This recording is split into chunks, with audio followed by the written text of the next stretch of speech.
Falando sobre esse julgamento do suplente do deputado federal Cassado Deltan Dallagnol aqui dos estúdios, com o Luiz Magno Bastos Júnior, que é advogado, especialista em direito eleitoral. Muito bom dia e obrigada por aceitar conversar com a gente nesse meinho de feriado. Bom dia, Soraya. Bom dia a todos os telespectadores da Jovem Pan. Uma satisfação enorme estar com vocês uma vez mais. Agora, Luiz, queria te fazer já de cara uma pergunta. Já existe, assim, uma tendência, né? É possível apontar uma tendência para o resultado dessa votação em plenário virtual? Eu creio que é possível, sim. Até o momento já votaram, além do relator, Dias Toffoli, o ministro Gilmar Mendes e o ministro Alexandre de Moraes, em favor desse posicionamento que confere a vaga ao Podemos.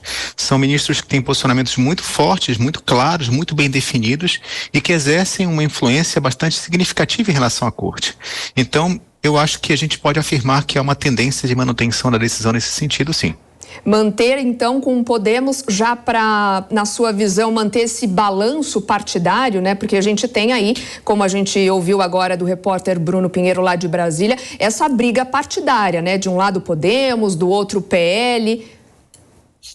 Sem dúvida. A gente está reduzindo o problema a um problema de briga partidária. Mas, na verdade, esse é só mais um efeito de duas distorções da nossa legislação eleitoral. A primeira distorção significativa é por quê?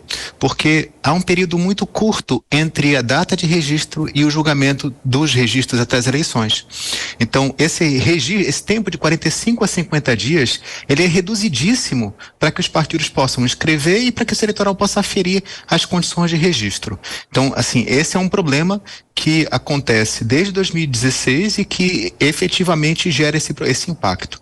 E a segunda distorção é porque lá em 2015 também o legislador, querendo diminuir aquele efeito do puxador de votos, criou uma regra que até então não existia no direito brasileiro, que era que o partido que tiver maior vaga, para que eu possa ter as vagas preenchidas, o candidato tem que ter tido pelo menos 10% do quociente partidário. Então essa lógica que foi criada lá em 2015 era para tentar conter aqueles efeitos de multiplicação de candidatos que são desconhecidos e que não tiveram votação expressiva, mas que entram em vagas por conta de grandes puxadores de votos, como foi Enéas, como foi Tiririca, enfim, essas distorções só são possíveis, a gente está nesse imbróglio todo por conta dessas duas distorções que têm que ser enfrentadas, na minha opinião, pelo legislador. Luiz, o nosso comentarista Cristiano Vilela também está aqui com a gente nesse papo, vai te fazer algumas perguntas também. Cristiano. Luiz Magno, bom dia, satisfação recebê-lo aqui na Jovem Pan, sempre um prazer falar contigo.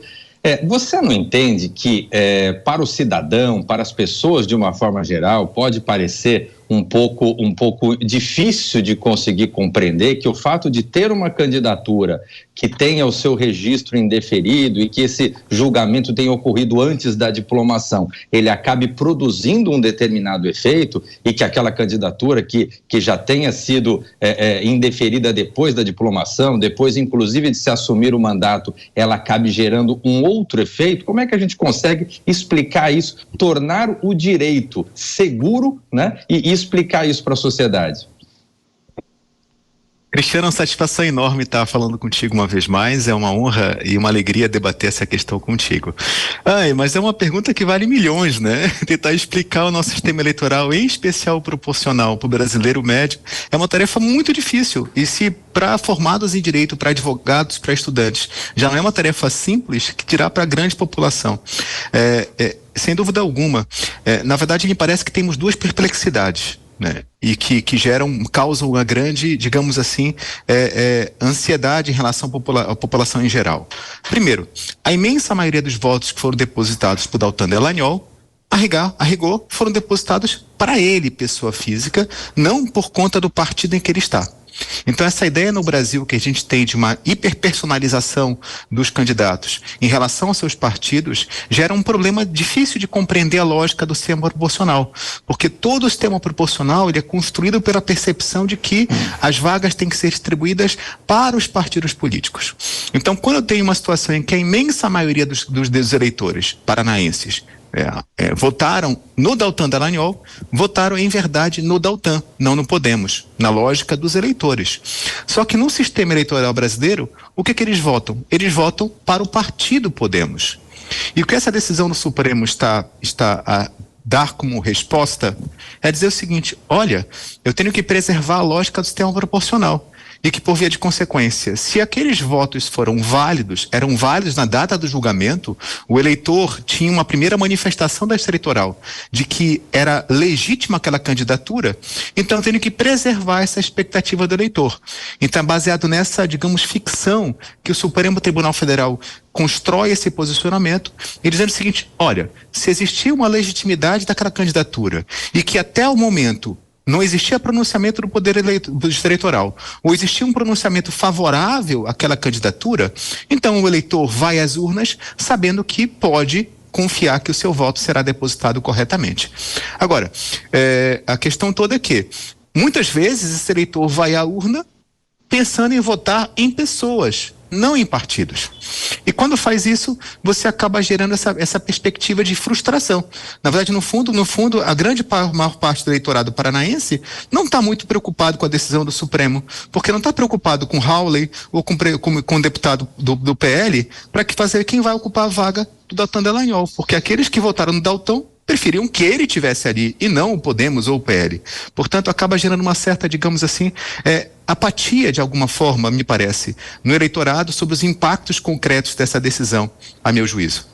Agora, Luiz, faz sentido na sua avaliação dar a cadeira para alguém, como você já explicou anteriormente, né, que tem aí esses 10% de votação mínima, aquela regra que foi criada pelo Congresso, já que Rauli teve 11 mil votos, não se elegeu, quebraria-se, portanto, essa regra já estabelecida pelo Congresso? Essa é uma questão que divide muito os eleitoralistas, porque essa peculiaridade, até onde eu conheço, só aconteceu agora.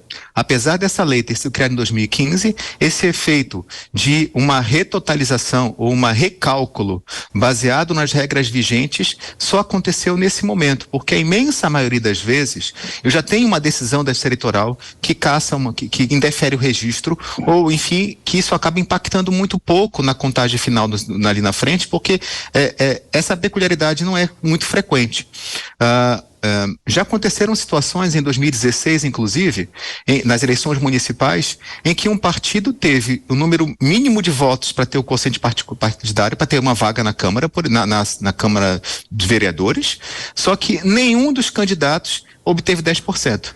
É uma situação que aconteceu com certeza em Porto Velho, por exemplo.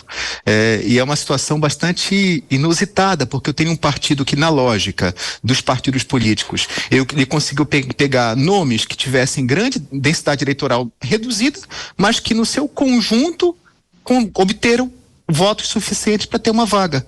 Mas por conta dessa regra, que estava preocupada em tentar impedir o efeito do chamado puxador de voto, como lhes disse, Enéas, Tiririca e todos aqueles candidatos que tiveram votações muito maiores do que o mínimo exigido, ao ponto de ter 2, 3, 4 cadeiras decorrentes da sua votação. É para isso que fixava, era essa a lógica do legislador. E, portanto, nessa situação do Podemos, o que nós temos? Nós temos o seguinte: olha, eu tinha um grande puxador de votos, que é o Deltan Dallagnol. Não é à toa que, por conta do voto dele, o Podemos poderia ter 2 cadeiras no Congresso Nacional. A votação do Deltan, associada com a votação dos demais candidatos do Podemos, eles fariam jus a 2 cadeiras. Mas o que acontece? Nós temos um grande puxador de votos, que era o Deltan. A questão toda é a seguinte: então, a finalidade da lei foi obtida quando você impediu, entre aspas, que um segundo candidato, o primeiro suplente, pudesse ocupar aquela cadeira. Agora, o que acontece?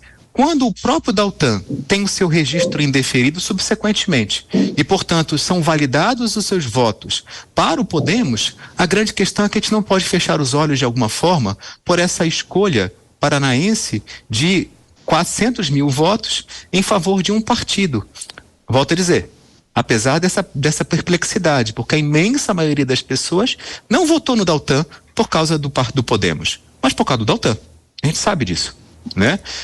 Agora, para que a gente preserve a lógica do sistema eleitoral, me parece que essa seja uma solução que tenta lidar com essa peculiaridade que é excepcional.